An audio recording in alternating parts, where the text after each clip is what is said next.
The Democratic Alliance says that poor people will be hardest hit by the latest fuel price increase. The party has submitted its Fuel Price Deregulation Bill to Parliament. That happened yesterday in a bid to curb soaring fuel prices. If you're using a petrol engine or a diesel engine, in fact, you'll have to pay R2 more for a litre from midnight. For more on this, we can speak to economist Sam Rolland, who is director at Intelligence Corporate Network. Good to have you on the program, sir. So, deregulation of fuel prices in the country, would that be the ultimate solution? How much can it fix? Hi, it's Mikile. Thanks for having me on today.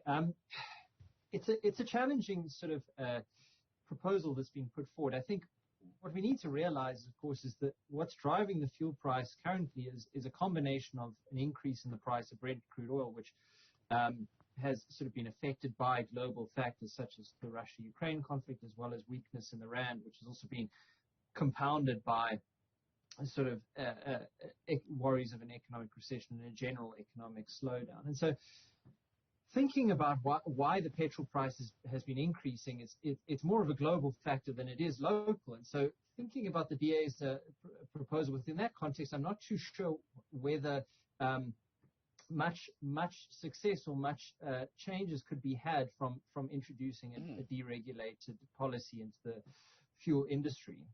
Say you deregulate, right, the petrol price, and yes, it's a more competitive market, but the companies that bring it to market in South Africa would also have to source it elsewhere, possibly outside of the country.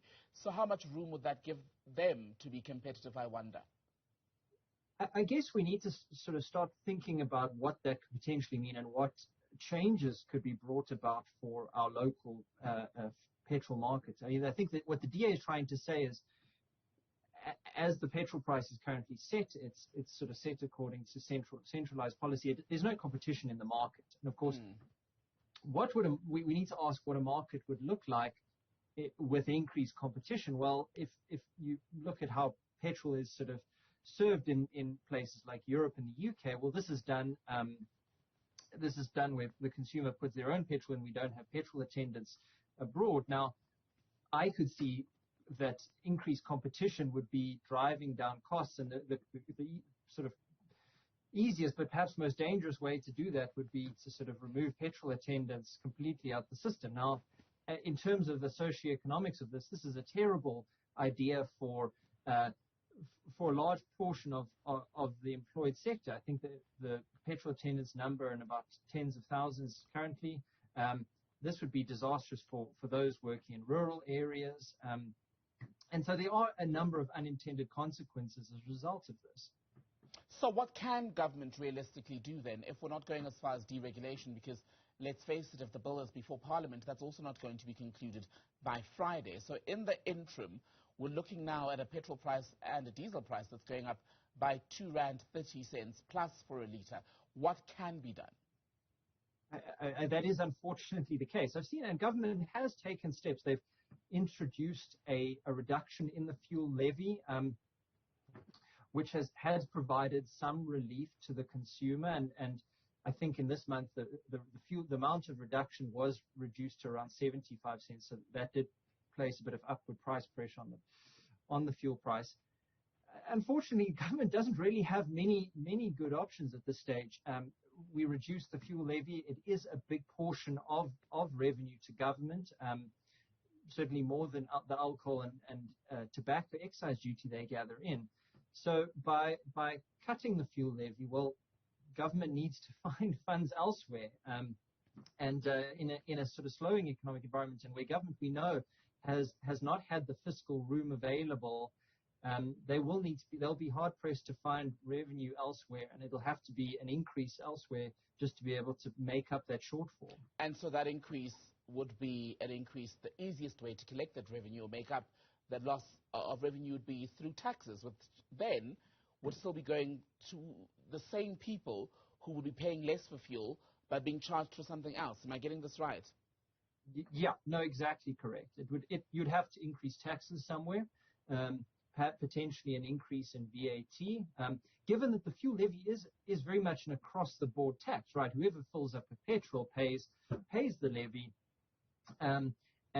so you would need to introduce something like VAT to make sure it has an increase in VAT to make sure it has the sort of biggest impact. Cutting into any of the levies will require sort of making up for it somewhere else. Suspending the fuel levy, then, we're seeing now the extent to which that is happening being reduced, right? Was it ever a sustainable solution? Because it felt as though government had given hope to people 2-3 months ago when that decision was taken, and it had created an expectation, a hope, that it would be something that would see us at least through the next 6 months, perhaps even a year. But that's not exactly how it works, is it? No, unfortunately not. I mean, it was always going to be a short-term solution. I think government had always maintained that it was a temporary measure to provide relief to the customer at the pumps. But it still remains a major revenue source. And so, it's also very difficult for government to suddenly tap into new revenue sources. You don't just turn on a tap and suddenly there's a new source of revenue. We've been fortunate with commodity prices as high as they have been in the past year that we've been able to draw greater revenue from that. And that in part helped government in its efforts to sustain the COVID-19 special relief of distress grant and also to a degree provide this sort of relief in the first place. But unfortunately, with petrol prices rising as they are and the price of oil and the weaker exchange rate rising as it is, they will have to return the fuel levy. And the hope is, I think, the hope for government is that inflation sort of starts to top out in the coming months and starts to slow down. Perhaps the rand will strengthen or the oil price will decrease. I think we're thinking of this occurring towards the end of this year. That would then provide a bit of relief. And maybe the government, so I think that's when we're likely to see the most relief is once the oil price begins to fall a bit.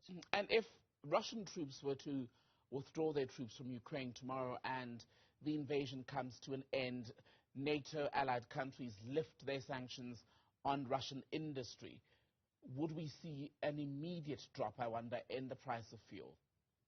You're asking us to put on our thinking caps. Well, I mean, the big if behind that is whether the tension in Eastern Europe then subsides. If it does, it's likely possible. And if supply chains start to return to normal, and a big portion of this still is a sort of hangover from COVID, thinking of in China, they currently have a zero COVID policy. So whenever an outbreak occurs, they take drastic measures to shut down the source of infection. This has had a detrimental impact on the Chinese economy as well as global supply chains. And so if the situation were to normalize, if a ceasefire or a truce were to occur, we might see oil drop below $100 a barrel. That would certainly provide a sharp relief to the consumer, certainly. And what other pressures do you think are likely to cause an issue on the fuel front in the long term? Yes, we don't know when the conflict in Eastern Europe is going to end, but you've just listed, of course, problems in China, for example. Is there anything else that we should be looking out for?